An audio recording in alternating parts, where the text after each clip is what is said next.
Now then, Tigers, how we doing? I hope we're doing well. A point was earned away at the Kassam Stadium in what was really an underwhelming performance from Hull City. We really did expect better. Could it have been due to the 5 changes we made to our previous starting 11? Is it due to the international break and some players still recovering, maybe from jet lag? Or just in general the fitness. I don't know. But listen, at the end of the day, a point, a draw, it's better than a loss. And we were rather lucky, to be honest, with another match, West Brom versus Wrexham, which did end in a 2-2 draw. Speaking though about the key moments of the game first, we did take the lead inside 4 minutes. Mo Balumi on his proper starting return since Boxing Day. Also getting his first goal since Boxing Day. And what a finish. And just what a goal it was in general. A great touch on his shoulder. Had so much space in the box. Took a few touches. And bang, scored just like that. I did see on Twitter as well that Joffy and McBurney had their hands up actually celebrating before Balumi had even scored. Or even shot. So it just shows how much magic Mo has. However, 9 minutes later, we did concede through a penalty. Charlie Hughes gave it away through a late sliding challenge, and Conor Brannigan stepped up, scored.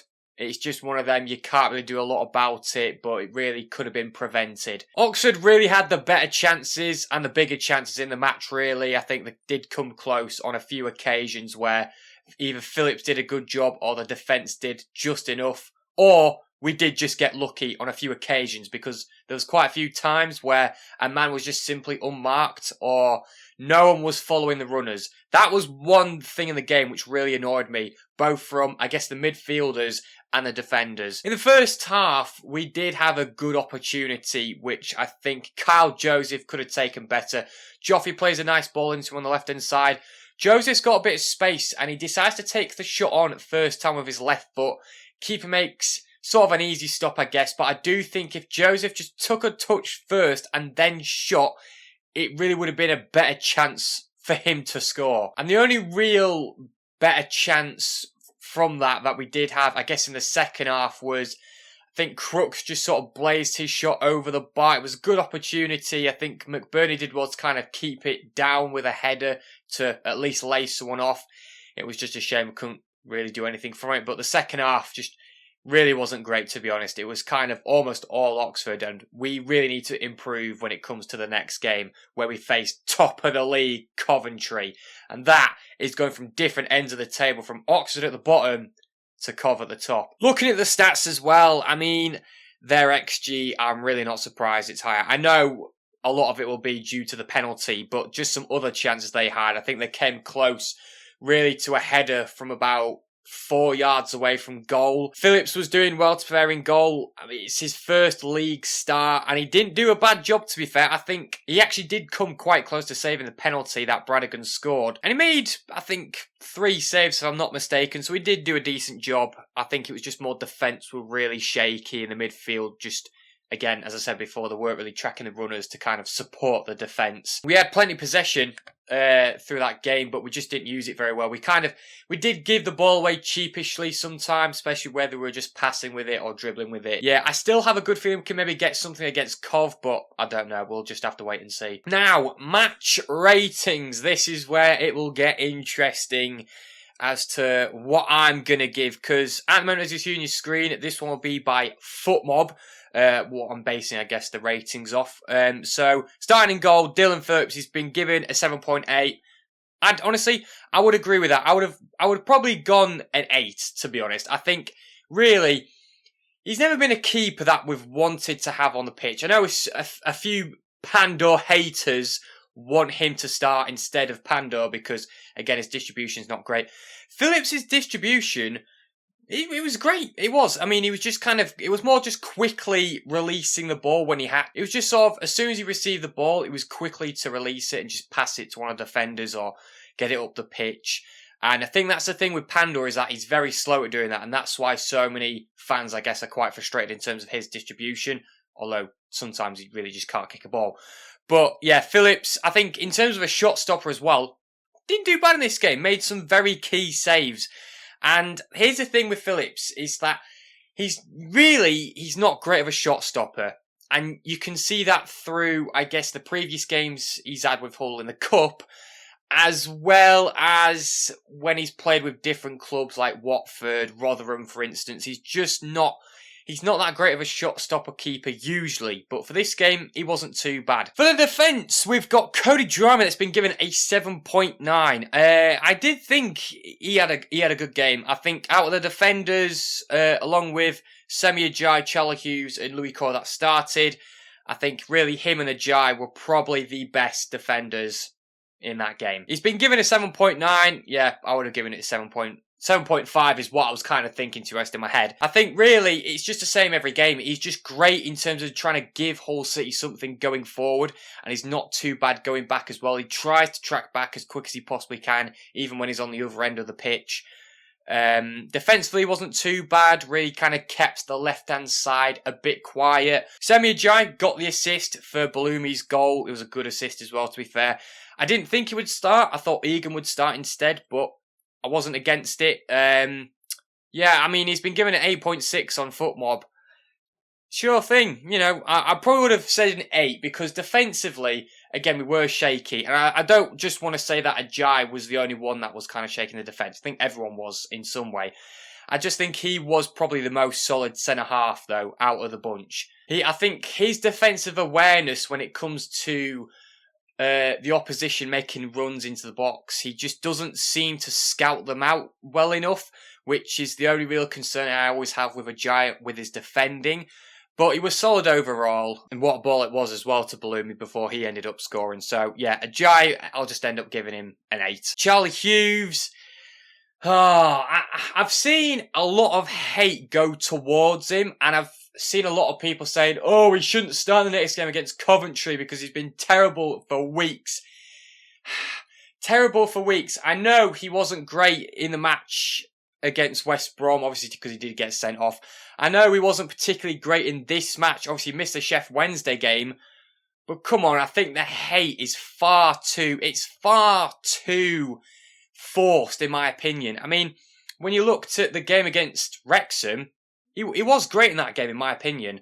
He's not going to get a great rating, of course, in this match because he's been given a 6.1 before he got taken off in the second half. Oh, well, basically the start of the second half anyway. So he's been given a 6.1. I would have just said a 6. Yeah, he did give away the penalty, which was frustrating. Obviously, it did look like the player was going to get past both Hughes and Ajayi, so he had to just try and reach to get to the ball, in all fairness to him. But the hate for Hughes is just a bit too much, in my opinion. I don't understand why we need to. Some players who probably have been the best so far this season in the Championship are going to have that slight downfall in a few games, and you've kind of almost got to expect that. They're not going to be perfect every game, and it's the same with Charlie Hughes. I think really we need to stop the hate towards him. It's just like, I guess, with Pandor, but I suppose Pandor is more for mistakes. Hughes, yes, he's given away a penalty and he didn't do great in this game, but he's been fantastic throughout the season. So calm it down a bit, shall we? And then Louis Coyle at left back on his return from injury. Good to see him back in the squad. I actually didn't think he was going to start, even though I kind of knew he was going to be fit for this match. He did last the full 90 minutes.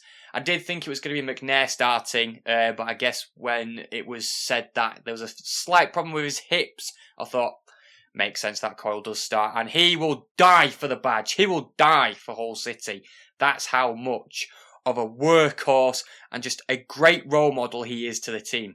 That's why he's the captain as well. On that left-hand side, I guess really it would have been better having Miller on the left-hand side with Coyle being there with the overlapping runs, in my opinion. Yeah, I didn't really pay much attention to how Coyle did. It was just more defensively rather than on the attack. But yeah, I would have probably given him a 7. That's what I would have said. I think Coyle was rather solid. Few decent challenges he made. Can't go wrong with it. The midfield. Here we go, because we've got Tree, who's been given a 7, and then we've got Lundstrom, who's been given a 6.9 throughout his performance until the 83rd minute, where he did end up coming off the pitch. Oh, God. It was a funny one in the midfield. I think it really does show that we are missing Regan Slater just through that one match, I guess, really. But I think Amir Hatzimetovic is another player who I think is key. It looked like we were missing Amir in this match as well, in my opinion, in terms of the starting lineup. There was just a few times where, again, both Tree and Lunny, they're just, obviously they are slow players. They're going to struggle to track back, but when there's runners that are really posing a danger into the Hull City box, you need your defensive midfielders to be there to cover for the defenders as well. The ratings, in my opinion, are quite high. I would have given Tree a 6.5, and I probably would have maybe given Lundstrom the same. Tree's had better games, and I think this one, I didn't think he was that great. Bloomy lasted 64 minutes, as I really did think if he was going to start. We didn't want to risk any injury with him. I don't know if he's going to start the next game, because it's going to be a far more high-tempo match, and I don't know how long it'll last, whether he's going to come on as an impactful sub rather than a starting player for 60 minutes. He's such a danger on that right hand side. It's amazing how his ball control is so good. His dribbling's incredible, and of course he just loves to cut inside before shooting. That is just the Mo Balumi way. Yeah, the goal was good. I would have given him a 7.5, to be honest. I mean, maybe people would push for an 8, but I'm going to give him a 7.5 just because if he was throughout the entire game, I think it would have probably gone downhill because he just would have been more tired, obviously, because he's not played in forever. I know he did come on against Sheffield Wednesday, but it wasn't a lot of minutes, of course. And then, coming off at the same time as Balumi was Gelhardt, who's been given a 6.9. Ah, man, Joffy for me in this match made some key passes which did create a chance for a potential goal, especially for Joseph's opportunity. But I think, I did expect more from Joffy in this match. I really was hoping he was going to provide something more, I guess, to this game, really. I think in the second half, he was kind of trying to build something, really try and give Hull something onto the attack, even though we were just very quiet in that second half, to be honest. I'm just going to give him a 6.5, to be honest. That's what I'm just going to go with. Kyle Joseph came off in the 83rd minute. Footmob are giving him a 6.2. Yeah, compared to the Sheffield Wednesday game, it was a I can't even pronounce that. Demoralising performance. There we go. I don't know if it's because he's better off on the right-hand side rather than the left. That's what I think personally. Yeah, that one chance he had, I think he could have taken better. As I said before, if he took a touch, then shot, and could have possibly scored.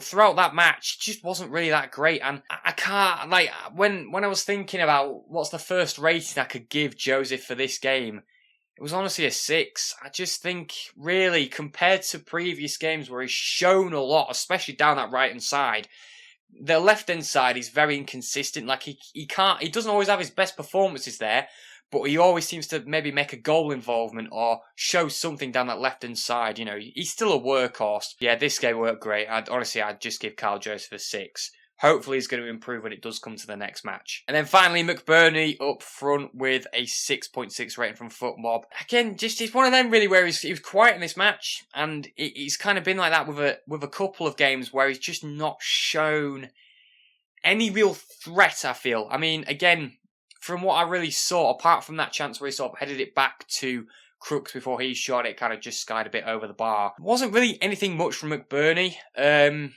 Obviously, he was there to try and receive the ball, hold the ball up, make the key passes to try and maybe get Hull players forward. I'm going to give him a 6.5. I think I can't really give him a 6 because he wasn't exactly that bad. And I can't really give him a 7 because he didn't really exactly perform that well. There wasn't really much to him in this game. The thing is, because I did have a bit to drink, I can't say that I paid a lot of attention to this match, if I'm being honest. So these ratings are a bit just a bit air. But when it does come to the commentary game, I'm going to make sure that I don't drink anything because it's amazing how just multiple cans of cider can just do you in. I'm a lightweight, so what do you expect? I'm looking at the table. It is something which I kind of wasn't expecting, because when you do look at from Millwall down, I know that Ipswich Town do have 2 games in hand, which will be terrifying for both Millwall and Middlesbrough in their automatic promotion race. We're still only 5 points away from second, which I do kind of think is quite mad to say that we did draw this game. West Brom drawing to Wrexham did help us because they're still 3 points away, which is good. Southampton, of course, do have that game in hand because they are playing Arsenal in the FA Cup.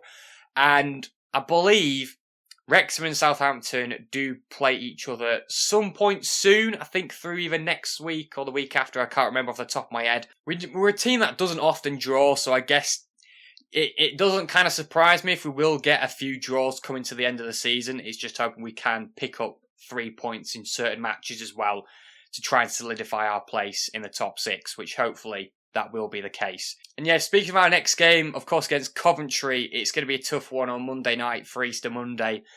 They're in good form, as I said before, with their 3-2 win over Derby. It was key for them to just kind of push themselves further away from teams looking for that second spot. They're basically going to get promoted. They're basically going to win the championship. They just want to make sure that they secure it soon enough. And I think if we can maybe slow that down on Monday, that will be great. But yeah, we need a huge improvement in our performance from the next game. And to be honest, if we can somehow get a point against Cov, I don't mind that. But 3 points, it's just one of them things now we're going to be aiming for every match now until the end of the season, just to make sure we do get a playoff spot. Anyway, folks, thank you very much for watching. Let me know what you think in terms of player ratings. Do you agree with mine? Do you think maybe you would change some, and what would you give them? What did you think of the overall game as well? Check out my socials down in the link in the description, especially with the TikTok and the Twitter. And yeah, I will see you in the next video with a preview of the Easter Monday match versus Coventry City. Over Tigers!